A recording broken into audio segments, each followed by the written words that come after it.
that and the other.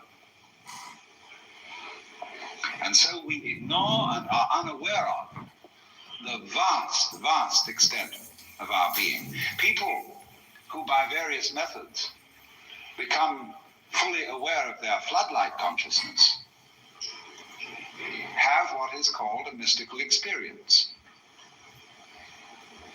or a cosmic consciousness, or what the Buddhists call bodhi, awakening. The Hindus call moksha, liberation, because they discover that the real deep, deep self, that which you really are, fundamentally and forever, is the whole of being. All that there is, the works, that's you. Only that universal self that is you has the capacity to focus itself at ever so many different here and nows. So when you use the word I, this, as William James said, is really a word of position, like this or here.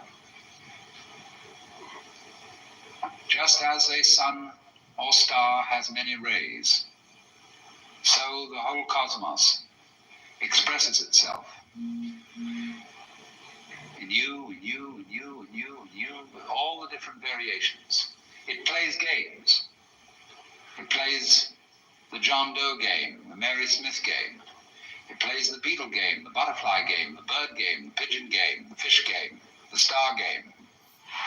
Just like these are games that differ from each other, just like backgammon, whist, bridge, poker, pinochle, or like waltz, mazurka, minuet, and so on. It dances with infinite variety. But every single dance that it does, that is to say, you, is what the whole thing is doing. But you see, we forget it.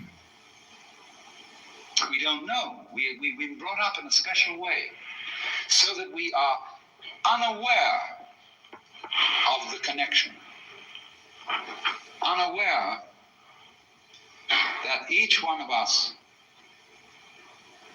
is the works, playing it this way for a while. And so we have been taught to dread death, as if that were the end of the show. It won't happen anymore. And therefore to be afraid of all the things that might bring about death, pain, sickness, suffering. And if you don't know, you see, if you're not really vividly aware of the fact that you are basically the works, you have no real joy in life. You're just a bundle of anxiety mixed up with guilt. Because you see, when we bring children into the world, we play awful games with them. Instead of saying, how do you do? Welcome to the human race. Now, my dear, we are playing some very complicated games. And these are the rules of the game we're playing.